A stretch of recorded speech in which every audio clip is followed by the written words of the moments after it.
ملک بھر میں 6 مہینے کے بعد تعلیمی ادارے کرونا SOPs کے تحت کھل گئے ہیں۔ حکومت کی جانب سے تمام یونیورسٹیز، کالجز اور سکولز کی انتظامیہ جو ہیں انہیں کرونا سے بچاؤ کے لیے تمام احتیاطی تدابیر اختیار کرنے کا پابند کیا گیا ہے۔ اب سوال یہ پیدا ہوتا ہے کہ اگر خدا نخواستہ کوئی کرونا کیس سامنے آ جاتا ہے تو ایسے میں انتظامیہ کیا اقدامات کرے گی اور ذمہ داران کے خلاف کیا کارروائی ہوگی؟ کیا ایک شفٹ میں اسکولز کھولنے سے کرونا کے پھیلنے کا خدشہ نہیں ہے؟ اور کرونا SOPs پر سختی سے عمل درآمد کرانے کے لیے کیا انتظامات کیے گئے ہیں؟ چھوٹے بچوں کو ماسک کا استعمال اور اس کا پابند کیسے بنائیں گے؟ اور اس حوالے سے ہم بات کریں گے۔ ہمارے ساتھ وفاقی وزیر تعلیم جناب شفقت محمود صاحب موجود ہیں۔ السلام علیکم شفقت صاحب، بہت شکریہ پروگرام میں وقت دینے کے لیے۔ یہ 6 مہینے کے بعد اسکولز کھل رہے ہیں، حکومت کی طرف سے تعلیمی اداروں کی جو انتظامیہ ہیں انہیں کیا کیا ہدایات کی گئی ہیں؟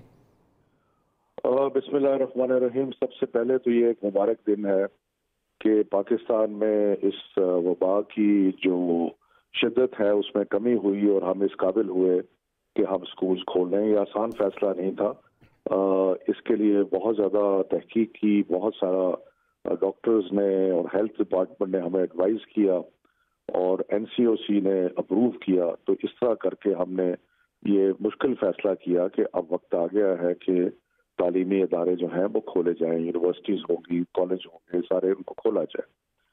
تو ہدایت تو سمپل ہے کہ جو ڈینسٹی ہے یعنی کہ طلباء کا اکٹھے ہونا اس کو کم کیا جائے اور ماسک پہنا جائے، اور جہاں ممکن ہو سکے بلکہ ہر جگہ کوشش کی جائے کہ بچوں کے ہاتھ دھونے کا بندوبست کیا جائے۔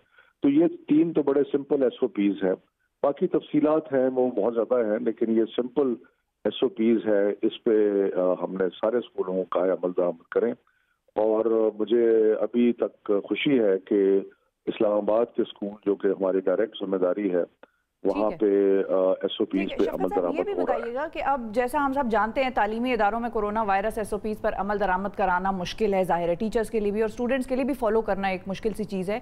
حکومت کے پاس اس کے لیے ترکیب کیا ہے؟ دیکھیں جی، SOPs پہ عمل درآمد یقیناً کوئی آسان کام نہیں ہے، لیکن ہم نے انتہائی کوشش کی ہے کہ انسپیکشن ٹیمیں بنائیں۔ اسلام آباد میں تو ہم نے کنٹرول روم بنائے ہیں پرائیویٹ اسکول کے لیے اور سرکاری اسکولوں کے لیے، اور ہیڈ ٹیچرز کو بہت ڈیٹیلڈ انسٹرکشنز بھی دی ہیں۔ اس کے علاوہ پچھلے چند دنوں میں SOPs پہ پریکٹس بھی کی ہے مختلف اسکولوں میں۔ تو مشکل کام تو ہے کیونکہ اس میں بڑا ایک نظم و ضبط کی ضرورت ہے، لیکن سارے ملک میں ہم نے ساری پروونشنل گورنمنٹس کو بھی یہ ایڈوائز کیا ہے کہ آپ اپنے ڈسٹرکٹس پہ اپنے ڈسٹرکٹ ایجوکیشن آفیسرز یا چیف ایگزیکٹو جو ہیں ان کے ذریعے انشور کریں کہ یہ 3 بنیادی جو SOP ہدایات ہیں ان پہ تو اس پر کیا طے کیا گیا ہے کہ کرونا SOPs کی جو خلاف ورزی کریں گے اسکولز ان کے خلاف کارروائی کیا ہوگی؟ دیکھیں جی، ہم تو اسلام آباد میں تو ہمارا یہ خیال ہے کہ ہم پہلے ایک اسکول کو وارننگ دیں گے اگر ہم نے محسوس کیا کہ خلاف ورزی ہو رہی ہے، یا اگر بہت زیادہ خلاف ورزی ہوتی ہے تو پھر ہمارے پاس کوئی چوائس نہیں ہوگی۔ صحیح ہے، ٹھیک ہے، لیکن شفقت صاحب ایک اور چیز بھی ہے کہ جتنے دن کورونا کی وبا رہی انتظامیہ بھی ہم نے یہ دیکھا ہے کہ صحیح طریقے سے SOPs پر عمل درآمد نہیں کرا سکی کئی جگہوں پر، تو کیا اب وہی انتظامیہ اسکولز میں جامعات میں سختی کر پائے گی؟ دیکھیے، جیسے میں نے پہلے کہا کہ آسان کام نہیں ہے، لیکن انشاءاللہ سب کی کوشش سے اور محنت سے یہ مرحلہ بھی مشکل مرحلہ ہے لیکن انشاءاللہ اس میں کامیابی ہوگی۔ اچھا، اب اس میں بھی 2 کیٹیگریز آ جاتی ہیں نا، ایک پرائیویٹ سکولز ہیں، ایک سرکاری سکولز ہیں۔ سرکاری سکولز میں ہم دیکھتے ہیں کہ سہولیات کا فقدان ہے، تو ایسے میں یہ جو سرکاری سکولز ہیں، سرکاری کالجز ہیں، یہ کیسے عمل کریں گے کرونا SOPs پر؟ سرکاری اسکولوں میں جیسے میں پہلے عرض کیا کہ 3 بنیادی چیزیں ہیں جن کی ہم کوشش کر رہے ہیں، باقی تو تفصیلات بہت ہیں۔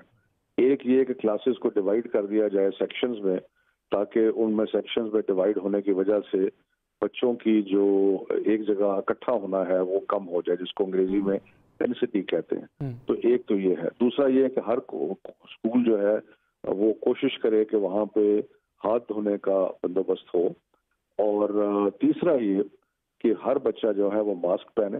ضروری نہیں ہے کہ بنی بنائی ماسک کو گھر میں بھی کسی بھی کپڑے سے دھو کے اس کو اور ماسک جو ہے وہ بنائی جا سکتی ہے۔ تو یہ 3 بنیادی جو SOPs ہیں ان پہ انشاءاللہ ممکن ہے کہ سارے اسکول جو ہیں سرکاری اور